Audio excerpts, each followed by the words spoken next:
హైదరాబాద్లో petrol shortage start అయింది. బంకుల వద్ద వాహనదారులు క్యూ కడుతున్నారు. 5 రాష్ట్రాల ఎన్నికల తర్వాత ధరలు పెరుగుతాయని సోషల్ మీడియాలో ప్రచారం రావడంతో భయంతో బంకులకు క్యూ కడుతున్నారు వాహనదారులు. ఎండను కూడా లెక్క చేయకుండా గంటల తరబడి ఎదురు చూస్తున్నారు. కొన్ని బంకుల్లో నో స్టాక్ బోర్డులు దర్శనమిస్తున్నాయి. మరోవైపు రాష్ట్రంలో సరిపడా పెట్రోల్, డీజిల్ నిల్వలున్నాయని పౌర సరఫరాల శాఖ స్పష్టం చేసింది.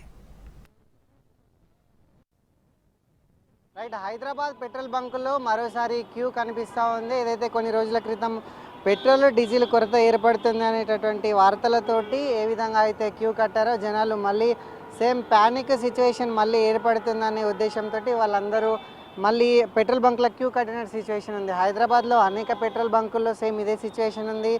చిన్న పెద్ద తేడా లేకుండా ప్రతి పెట్రోల్ బంక్ దగ్గర ఇప్పటికే కొన్ని ఏదైతే సిటీ శివారు ప్రాంతాల్లో కావచ్చు, సిటీ లోపల ఉన్న కొన్ని చిన్న చిన్న పెట్రోల్ బంకుల్లో డీజిల్, పెట్రోల్ నో స్టాక్ అని బోర్డ్స్ కనిపిస్తున్నాయి. సో మళ్ళీ పెట్రోల్ ఇంకా దొరకదేమో, పెట్రోల్ షార్టేజ్ ఏర్పడుతుందేమో అనే ఉద్దేశంతో ఉదయం నుంచే హైదరాబాదీలు తమ వాహనాలు తీసుకుని అందరూ కూడా పెట్రోల్ బంకుల దగ్గర క్యూ కోసం వేచి చూస్తున్న పరిస్థితి ఉంది. ప్రస్తుతం మనం హైటెక్ సిటీలో ఉన్నాము. హైటెక్ సిటీలో ఇన్నాయిల్ ఏదైతే కంపెనీ అవుట్లెట్ ఉందో చాలా భారీ స్థాయిలో చాలా పెద్దగా ఉంటుంది company outlet. So company outlet దగ్గర అసలు పెట్రోల్కి ఎటువంటి ఇబ్బంది ఉండకుండా కంపెనీ నుంచే డైరెక్ట్గా వాళ్ళకి పెట్రోల్ డైలీ వస్తూ ఉంటుంది.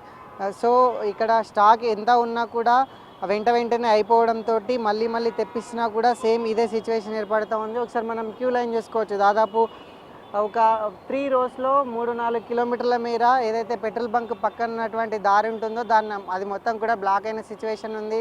అసలు కేవలం పెట్రోల్ బంక్ లోపలికి రావడానికి మాత్రమే ఈ వేను పోలీస్ అధికారులు ఇక్కడ క్రియేట్ చేసిన సిచ్యువేషన్ కనిపిస్తూ ఉంది. దీనికి సంబంధించి ఏదైతే ఎలక్షన్స్ ఉన్నాయి, ఎలక్షన్స్ 29th ఉన్నాయి. బెంగాల్ ఇంకా తమిళనాడు ఎలక్షన్స్ అయిపోగానే ధరలు పెరిగే అవకాశం ఉందేమో అనే ఉద్దేశంతో కూడా వాహనదారులు ప్యానిక్ అయ్యి వస్తున్నట్టుగా కనిపిస్తూ ఉంది. మరోవైపు అయితే క్రెడిట్ లోడ్ ఏదైతే ఉందో లాస్ట్ టైం మనము చెప్పుకున్నటువంటి క్రెడిట్ లోడ్ మళ్ళొకసారి తగ్గించారు కంపెనీస్. అందుకే వస్తలేదు, క్రెడిట్ లోడ్ లేకపోవడం వల్లనే ఇది ఏర్పడుతుందని కూడా వాళ్ళు చెప్తున్నారు. ఇక రవాణా శాఖ అధికారులు కావచ్చు, ఏదైతే సివిల్ సప్లై అధికారులు అయితే మాత్రం ఎటువంటి సమస్య లేదు. సో ఎటువంటి ఇబ్బంది లేకుండా వాహనదారులకు కావచ్చు, మన తెలంగాణ వ్యాప్తంగా కావాల్సినటువంటి పూర్తి స్థాయిలో ఫ్యూయల్ అందుబాటులో ఉంది. సో ఎటువంటి ప్యానిక్ చెందాల్సిన అవసరం లేదని కూడా వాళ్ళు చెప్తున్నా కూడా జనాలు కూడా అది ఏది వినకుండా కూడా తమకు ఇంకా పెట్రోల్ దొరకదేమో అనే ఉద్దేశంతో పెట్రోల్ బంకులకు వచ్చి గంటల కొద్ది క్యూలో ఉన్నటువంటి పరిస్థితి ఉంది. ఇది ఇప్పటికీ హైదరాబాద్లో ఉన్నటువంటి లేటెస్ట్ అప్డేట్. వీడియో జర్నలిస్ట్ వీరాజనేలతో నిఖిల్ ఎన్టీవీ, హైదరాబాద్.